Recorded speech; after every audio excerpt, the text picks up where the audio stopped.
Unified 911, anong matutulong namin sa'yo? Anya ti maitulong mi ken kapo. Anong may tatabang ko sa imo? Unsay akong ikatabang nimo? Ngini makadabang na misal ka no? Sa anumang wika o dialekto, may tulong na darating sa iyo.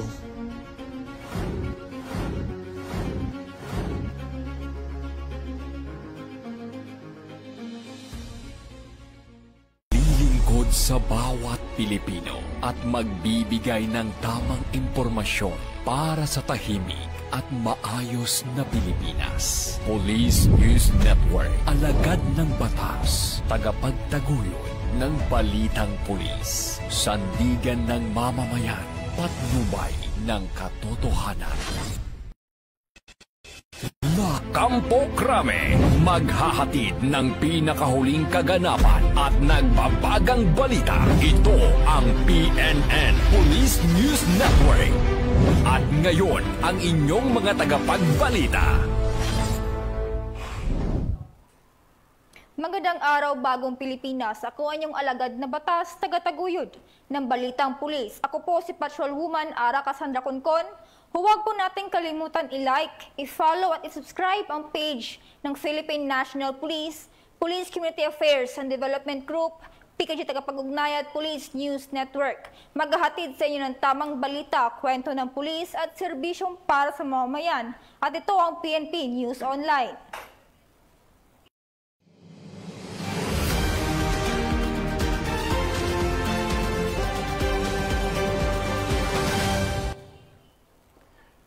Ang pangunahing balita ng Police News Network, alagad ng batas, tagataguyod ng Balitang Pulis.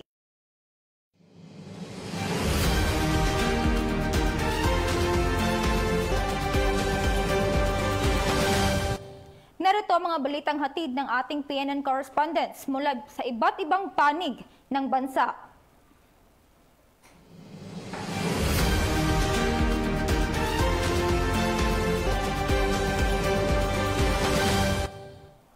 Tiniyak ng PNP Quezon ang kaligtasan ng publiko habang naghatid ng tulong sa ligtas na pag-uwi ng mga evacuees mula sa apektadong lugar dulot ng pananalasa ng Bagyong Uwan.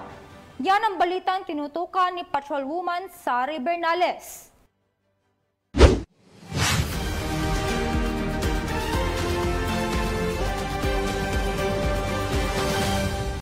Magandang araw, bagong Pilipinas. Narito ang Police News Express sa oras na ito. Ligtas nang nagsibalik sa kani-kanilang mga tahanan ng mga evacuees sa Quezon matapos sumupa at tuluyang umalis sa Philippine Area of Responsibility ang Bagyong Uwan. Kasabay ng pagpapatuloy ng normalisasyon ng sitwasyon, nananatiling aktibo ang PNP Quezon upang tiyakin ang kaligtasan at kaayusan sa pag-uwi ng bawat pamilya. Patuloy ang presensya ng mga pulis sa komunidad, hindi lamang upang magbigay ng seguridad, kundi upang maghatid din ng karagdagang tulong sa mga apektado. Ang PNP ay patuloy nakatuwang ng publiko sa muling pagbangon mula sa epekto ng nagdaang kalamidad. Para sa mga napapanahong balita, laging tumutok sa Police News Network. Ako po si Patrolwoman Sari Bernales para sa Police News Express.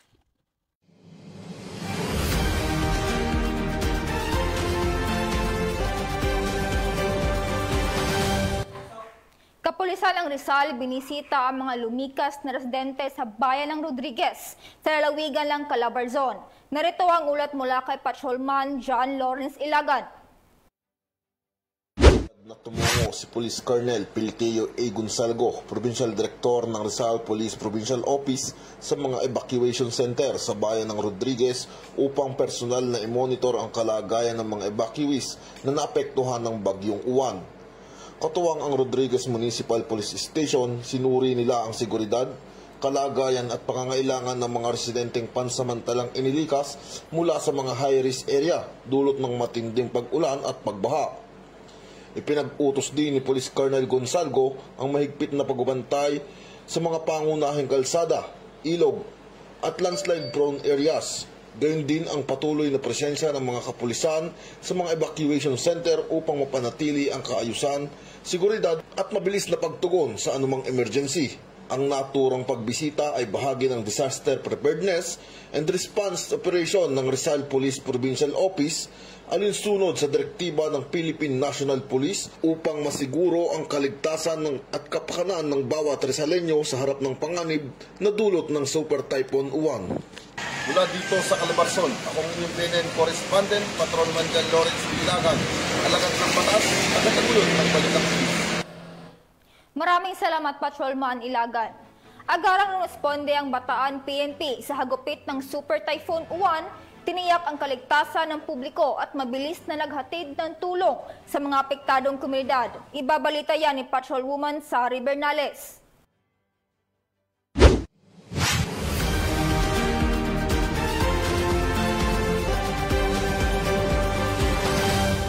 Magandang araw, Bagong Pilipinas. Narito ang Police News Express sa oras na ito. Hindi nagpahuli ang Bataan Police Provincial Office sa pagtugon sa Super Typhoon Uwan matapos pangunahan ni Provincial Director Police Colonel Marites A. Salvadora ang mga tauhan ng Bataan PNP upang magbigay ng agarang tulong at serbisyo sa mga naapektuhan. Tinitiyak ng PNP sa pakikipag-ugnayan ng local government units, MDRRMOs, MSWDOs, at iba pang ahensya ang mabilis at epektibong paghahatid ng emergency services at pagsasagawa ng mga rescue operation sa buong probinsya. Ang kolektibong pagkilos na ito ay nagpapakita ng matibay na paninindigan ng pambansang pulisya na maglingkod at protektahan ang mga mamamayan ng Bataan, lalo na sa panahon ng matinding kalamidad. Ito ay nagpapakita ng tunay na malasakit ng PNP, lalo na sa panahon ng sakuna, na tunay na tapat sa serbisyo at nararamdaman ng bawat Pilipino. Para sa mga napapanahong balita, laging tumutok sa Police News Network. Ako po si Patrolwoman Sari Bernales para sa Police News Express.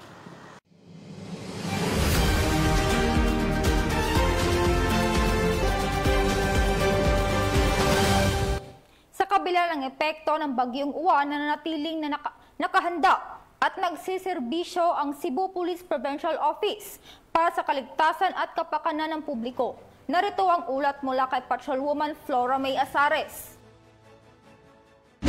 Patuloy na ipinapamalas ng Cebu Police Provincial Office sa pangunguna ni Police Colonel Abubacario Mangilin Jr. ang kanilang dedikasyon sa serbisyo publiko matapos lumuhok ang mga tauhan ng Reactionary Standby Support Force sa packing at loading ng relief goods sa Department of Agriculture Regional Office sa Cebu City kahapon lamang. Kasama sa kanilang mga gawain ang pagbubuhat ng mga supply at paghahanda ng mga ayudang ipamamahagi sa mga komunidad na labis na apektuhan ng kalamidad. Sa bawat pakete ng tulong na kanilang inihanda, dala nila ang mensahe ng pag-asa at malasakit para sa mga pamilyang nangangailangan. Kaagapay ng iba't ibang ahensya ng pamahalaan, nananatiling matatag at nagkakaisa ang Cebu Police Provincial Office sa layuning maihatid ang agarang tulong at serbisyo sa mga mamamayang apektado ng kalamidad.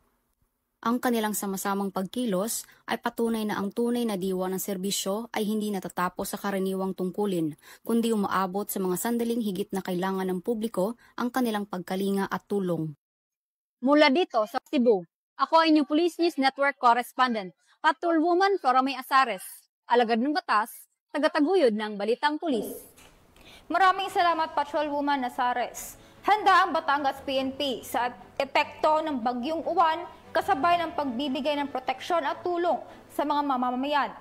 Yan ang balitang ibabahagi ni Patrolwoman Sari Bernales.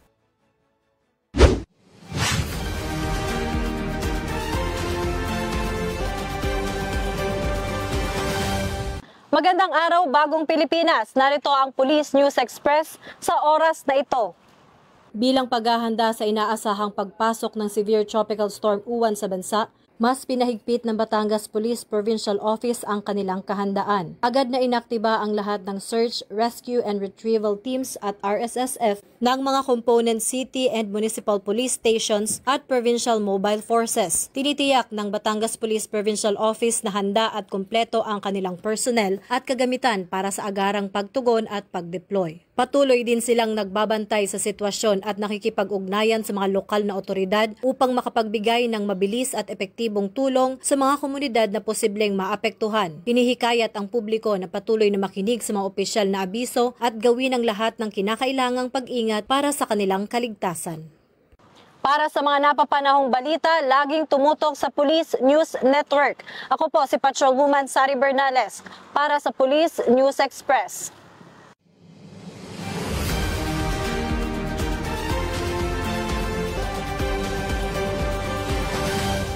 Sama-samang rumisponde ang First Mobile Force Company, BFP at LDRRMO sa gitna ng pananalasa ng Bagyong Uwan sa Isabela.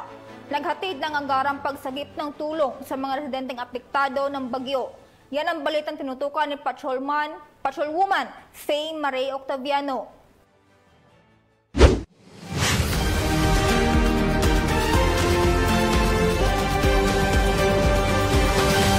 Magandang araw, bagong Pilipinas. Narito ang Police News Express sa mga oras na ito. Matagumpay na nagsanib puwersa ang mga tauhan ng 3rd Platoon ng 1st Isabela Mobile Force Company kasama ang Bureau of Fire Protection at LDRRMO Rojas.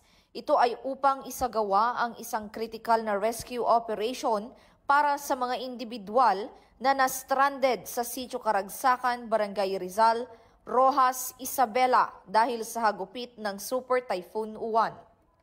Ang operasyon ay inilatag upang tiyakin ang agarang kaligtasan ng mga residente at mailikas sila sa isang mas ligtas na lugar habang umiiwas sa karagdagang peligro mula sa tumataas na baha at delikadong kalagayan. Ang kaganapang ito ay nagpapakita ng malakas at mabilis na pagtutulungan ng mga ahensya ng pagpapatupad ng batas, emergency responders, at lokal na pamahalaan bilang epektibong pagtugon sa panahon ng kalamidad. At para sa mga napapanahong balita, tumutok lamang sa Police News Network. Ako po si Patrolwoman Faye Octaviano para sa Police News Express.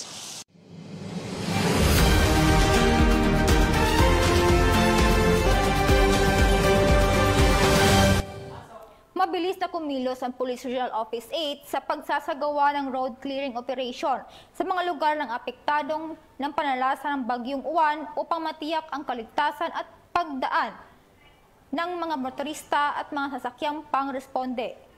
Magpapalita dyan si Patrolwoman Crystal Palafox. Ang pagsasagawa ng Police Regional Office 8 ng road clearing operations at pagpapanatili ng kaligtasan at kaayusan sa mga lugar na nasalanta ng Bagyong Uwan sa pangangasiwa ni Police Brigadier General Jason L. Capoy, Regional Director ng Pro 8 nito lamang ika-9 ng Nobyembre taong kasalukuyan. Nagkaisa ang mga tauhan ng Police Regional Office 8 katuwang ang BFP, MDRRMO at iba pang ahensya ng gobyerno sa pagtanggal ng mga bumagsak na punong kahoy, poste ng kuryente, nagkalat na debris at mga iba pang bagay na nakaharang sa mga kalsada na maaaring makapekto sa mga operasyon ng pagtugon sa emergency sa gitna ng pananalasa ng Bagyong Uwan. Ang agarang aksyon ng kapulisan at iba pang kawani ng gobyerno ay naging matagumpay upang mapanatili ang kapayapaan at kaligtasan ng bawat mamamayan. Layunin ng aktibidad na ito na matiyak na ang mga kalsada ay mananatiling madaanan at ligtas para sa mga motorista at mga tumutugon sa emergency, lalo sa panahon ng kalamidad. Patuloy na hinikayat ang publiko na manatili sa kanilang mga tahanan, lumikas kung kinakailangan at iwasan ang pagbiyahe, lalo na ngayong masama ang panahon. Laging tandaan, unahin ang kaligtasan. Mula dito sa Eastern Visayas, ako ang inyong PNN correspondent, Patrolwoman Palafox, alagad ng batas, tagataguyod ng Balitang Pulis. Maraming salamat Patrolwoman Palafox. Mabilis na sagawa ng clearing operation ang Kasurug Cops sa Bicol upang matiyak na malinis at madaanan ang mga kalsada sa mga lugar na apektado ng panalasa ng Bagyong Uwan at mapanatili ang kaligtasan ng mga motorista at residente. Magbabalita diyan si Patrolwoman Sari Bernales.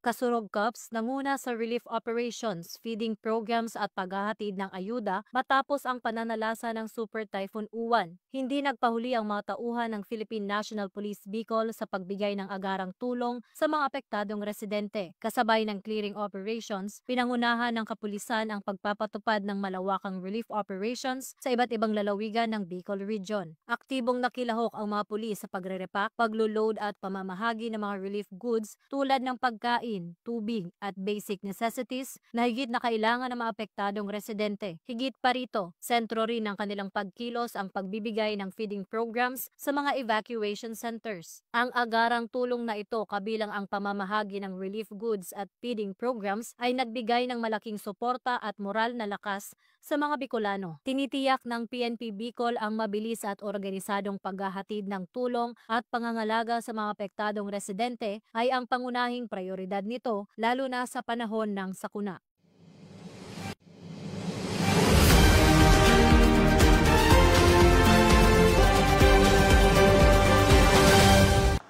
Magandang araw, Bagong Pilipinas. Narito ang Police News Express sa oras na ito.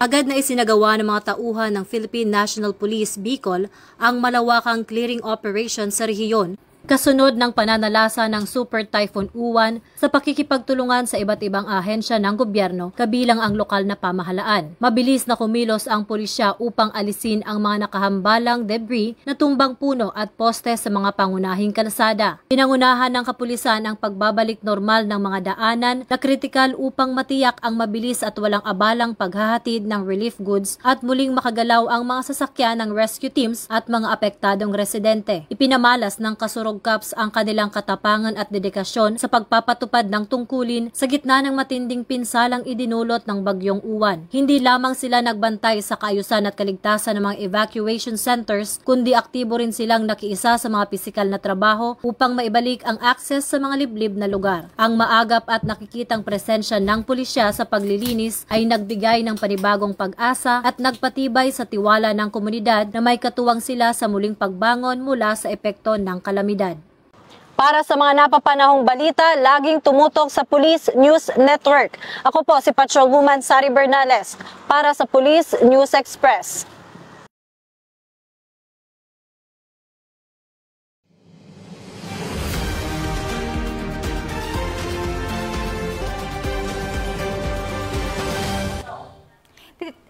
Tiniyak ng Police Regional Office 13 ang seguridad at kaligtasan ng evacuees sa Butuan City, kasabay ng pag-abot ng tulong sa mga residenteng apektado ng panalasa ng bagyong Uwan. Narito ang ulat mula kay Patrolwoman K. Francisco.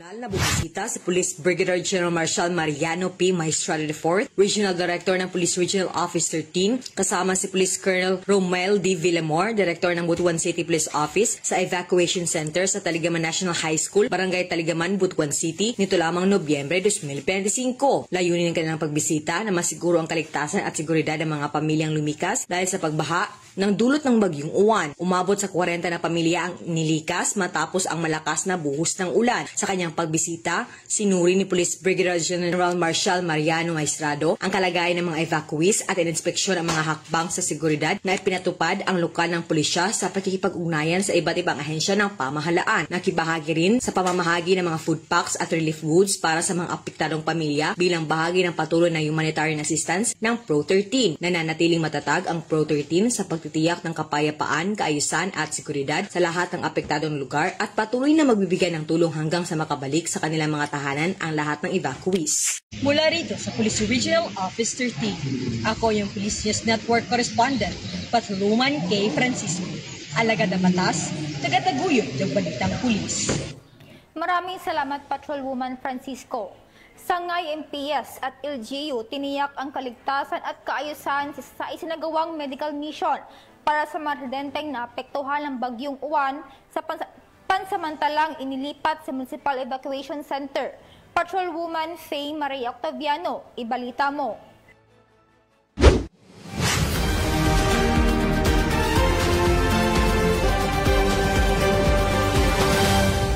Magandang araw, Bagong Pilipinas. Narito ang Police News Express sa mga oras na ito.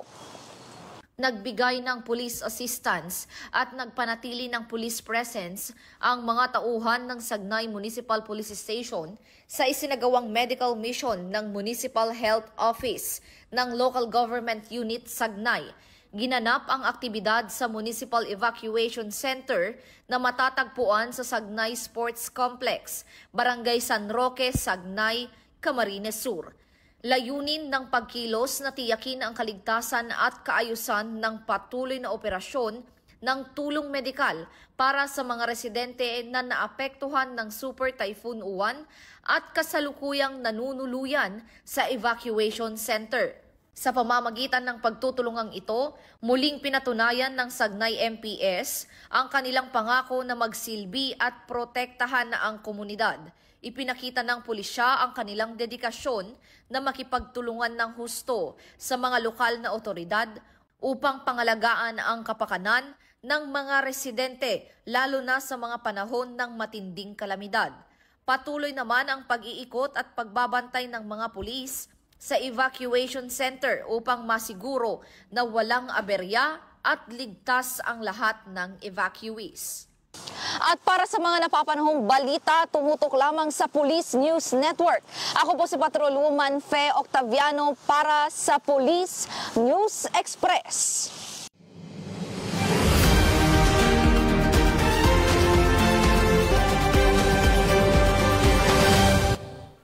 PNP Calaca, Batangas, sinigurado ang kaligtasan ng mga evacuees sa gitna ng bagyong Uwan. Patrolwoman Sari Bernales sa balita.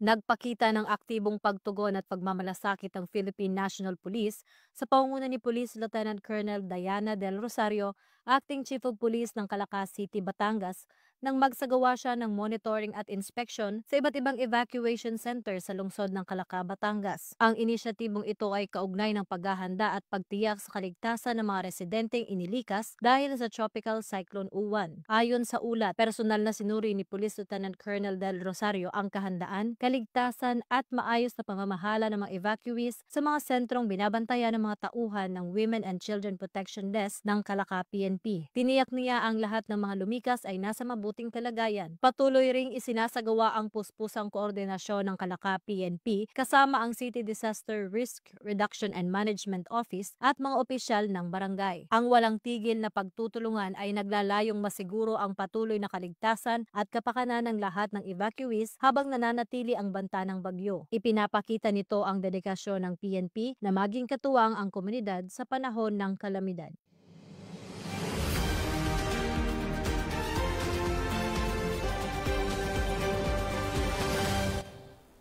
At mga ka-PNN, 45 days na lang, Pasko na.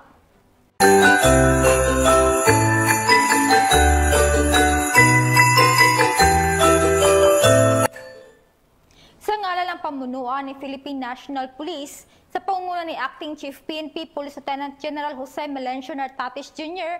at sa pamumuno ni President Ferdinand Bongbong Marcos Jr., kami ay maglilingkod sa bawat Pilipino at magbibigay ng tama at balansing balita.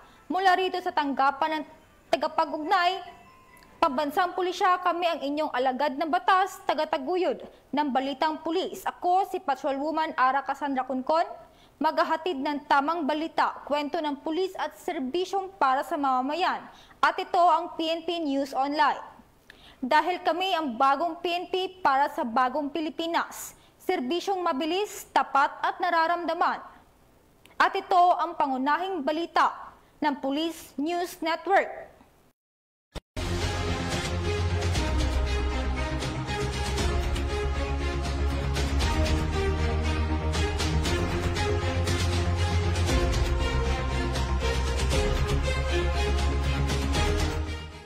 Police News Network, alagad ng batas, tagapagtaguyod ng balitang pulis.